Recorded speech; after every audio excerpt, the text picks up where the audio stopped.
Bien, y volvemos con intercambio. Recordamos el tema de hoy, Mariátegui y nuestro tiempo, y a nuestro invitado Pedro Tello, historiador y miembro del Centro de Estudios Sociales José Carlos Mariátegui. Nos están llegando llamadas de nuestros usuarios y usuarias. Carmen Castillo de Antímano. Felicitaciones por el programa y considero que es parte para el aprendizaje y formación como verdaderos revolucionarios. Muchas gracias. Andrés Moreno del Junquito, felicitaciones al invitado y felicitaciones al programa. Estos programas forman parte de la lucha revolucionaria, de la lucha por la hegemonía. Sí. Franklin Núñez desde Campo de Merla, en Yaracuy. Estamos viendo este programa muy interesante. Los campesinos estamos aprendiendo sobre el pensamiento de Mariátegui. Felicitaciones. Esto sí es un buen mensaje. También los demás. Ibrahim Yusef de Valencia. ¿Cuál era la posición de Mariátegui sobre el marxismo soviético de los años 20? Fíjate, esta última llamada de este compañero usuario nos ayuda a introducir el tema de esa posición de Mariátegui, donde él tiene un escrito en defensa del marxismo y toca dos figuras que para él son muy relevantes, que son Lenin y Trotsky, además de Rosa Luxemburgo, y plantea que ellos son así como los adalides de la Revolución Rusa. Pero después se da una discusión, después de su muerte, en donde se plantea que Mariátegui desconoció a Trotsky, apoyó todo lo que fue el dogmatismo stalinista y y se mantuvo así. Pero tengo entendido que hay una carta de él después, o un artículo en donde él plantea de nuevo que no, que Trotsky sí tenía una posición verdaderamente revolucionaria y que Stalin era justamente el que entraba en ese academicismo, en ese economicismo que hizo que todos los procesos revolucionarios en el mundo fuesen por otra vertiente que no era la auténtica. Sí, en realidad Mariátegui parte cuando este proceso interno de la Revolución Rusa, si bien había empezado, no había llegado todavía al desarrollo y al conocimiento que tendría posteriormente, ¿no? Si no tenía todos los escritos. Exacto. Por lo mismo, Mariátegui efectivamente analiza y admira a Lenin, ¿no? Admira a Lenin porque fue capaz, en primer lugar, de hacer una revolución y de articular un movimiento social que tomó el poder. Y no pasó por las fases esas que planteaban los de la Segunda Exacto, Internacional. y en ese sentido se emparenta un poco con Gramsci, cuando Gramsci escribe sobre la Revolución Rusa, una revolución contra el capital, en su doble acepción, contra el capital, del capital financiero, del capitalismo, y contra el capital de Carlos Marx. Sí. Es decir, se rebeló también contra lo que supuestamente tenía que ser. Entonces, Lenin hace también una actitud afirmativa, subversiva en el campo mismo de las ideas revolucionarias, ¿no? Que es finalmente lo que siempre termina triunfando, ¿no? Los que eligen el camino de la construcción propia, ¿no? Y no siguiendo recetas que son referentes, buenos referentes, pero que uno tiene que desarrollar su actividad política, su actividad revolucionaria dentro del espacio que le da la realidad en la que está circunscrito, ¿no? Entonces, respecto a eso, posteriormente a la muerte de Mariátegui se pueden haber dicho muchas cosas. De hecho, en el Perú, en los años 60, con esta explosión de redescubrimiento sobre Mariátegui, también había un Mariátegui para todos, ¿no? O sea, el Mariátegui para los trotskistas, el Mariátegui para los maoístas, el Mariátegui para todos. Entonces había una frase que cada cual podía acoger y decir, ah, miren, por eso Mariátegui era maoísta. Entonces, por esta frase era trotskista, y Mariátegui no anduvo en esas discusiones, ¿no? Pero sí tenía una valorización de Trotsky, ¿no? Positiva y crítica. Tenía una valorización de Lenin, aunque no llegó a hacer también un largo análisis sobre Lenin, pero que valorizaban los hechos centrales de su actividad, ¿no? La organización del contrapoder, de lo que podríamos decir ahora el contrapoder, y cómo ese contrapoder lo hacen hegemónico, y al hacerlo hegemónico se toma el poder. Mariátegui, y ahí quizás para responder o hablar de la pregunta de un compañero ahí, no pensaba que el socialismo era fruto de la bancarrota del capitalismo, ¿no? no podía ser fruto de la bancarrota del capitalismo, o en todo caso no podía ser esa su esencia, que el socialismo tenía que surgir como un acto de afirmación de un nuevo bloque,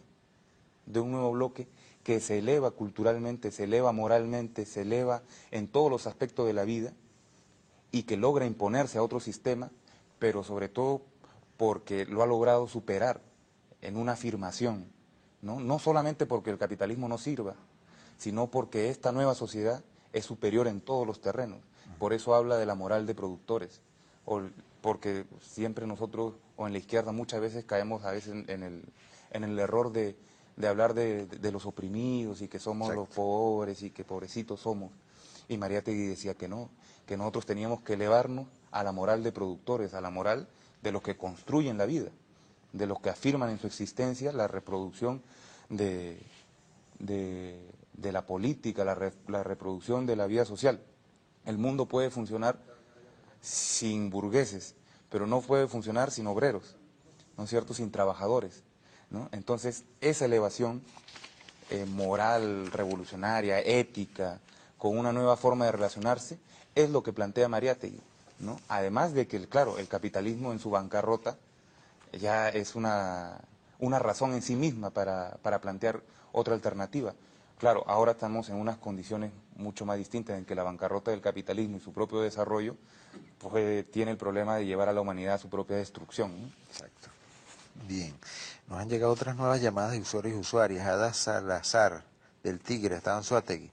Felicitaciones al programa, a Pedro Tello por ese programa tan bello y maravilloso, muy significativo para mí. Me está dando ideas maravillosas. Eso es lo que estamos buscando con este programa. Carlos Tepedino, de Manzanares, Caracas. ¿Cuál es la influencia de González Prada sobre Mariátegui? Lino Quintero, del Estado Miranda. Estamos haciendo unos talleres sobre Mariátegui en Misión Cultura. ¿Cómo podemos obtener material sobre Mariátegui? Felicitaciones por el programa.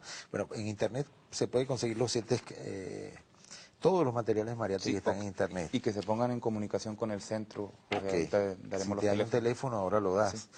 Era el Novoa de Brisas de Propatria. Felicitaciones al conductor del programa y al invitado, luchando por la revolución. Fíjate, ¿se adelantó a su tiempo Mariátegui? Yo creo que sí, pero que al mismo tiempo fue un hombre de su tiempo, ¿no? Alguien tenía que dar la batalla que dio Mariátegui, y en el momento en que la dio, ¿no? Y la dio en contra de la corriente hegemónica en ese tiempo al interior del campo revolucionario, ¿no? Se enfrentó a todo. De hecho, en ese enfrentamiento él quedó también bastante lastimado, digamos, ¿no? Pero no perdió la vocación y la fe constructiva, ¿no? Mariátegui, por eso siempre hay que valorar su espíritu vital, cuando él habla de que el hombre siempre llega para volver a partir, ¿no? Es la lógica de Mariátegui, el hombre siempre llega para volver a partir, y que también él habla de vivir la vida peligrosamente, ¿no? Que los tiempos de paz burgueses y románticos habían concluido y que empezaba la etapa donde había que vivir la vida peligrosamente.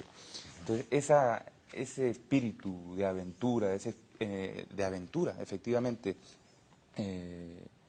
es el que Mariátegui rescata, es la agonía de Mariátegui.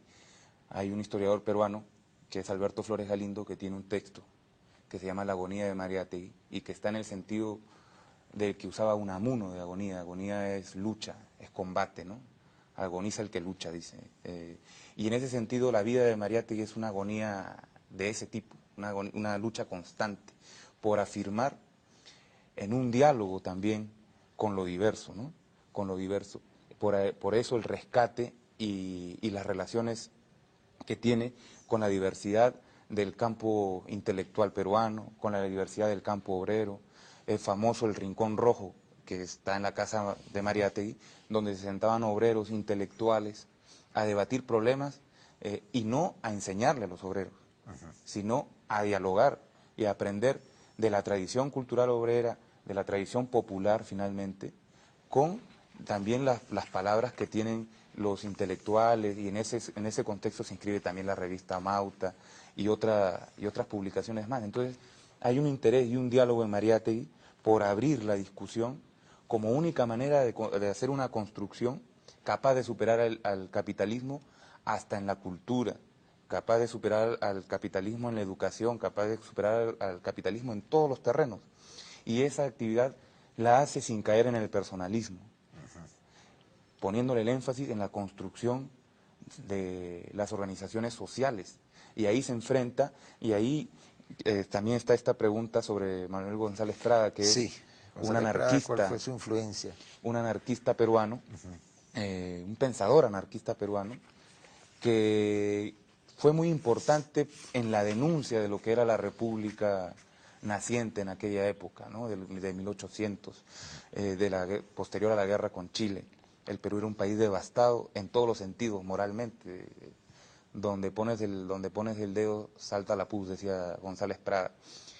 Pero González Prada es de otra tradición, una tradición más criolla, podríamos decir. Mariátegui es de una tradición mucho más silenciosa, más sistemática y más anclada a la construcción de las masas. En todo caso, si tendríamos que decir que Mariátegui valora a González Prada, tendríamos que decir que sí, pero en su justa medida. Más bien el que valora a González Prada más y lo reivindica más es Aya de la Torre como figura también de caudillo que fue, ¿no? Entonces, pero sí, González Prada es un personaje de enorme valor en el Perú porque es uno de los primeros en plantear una crítica radical, ¿no?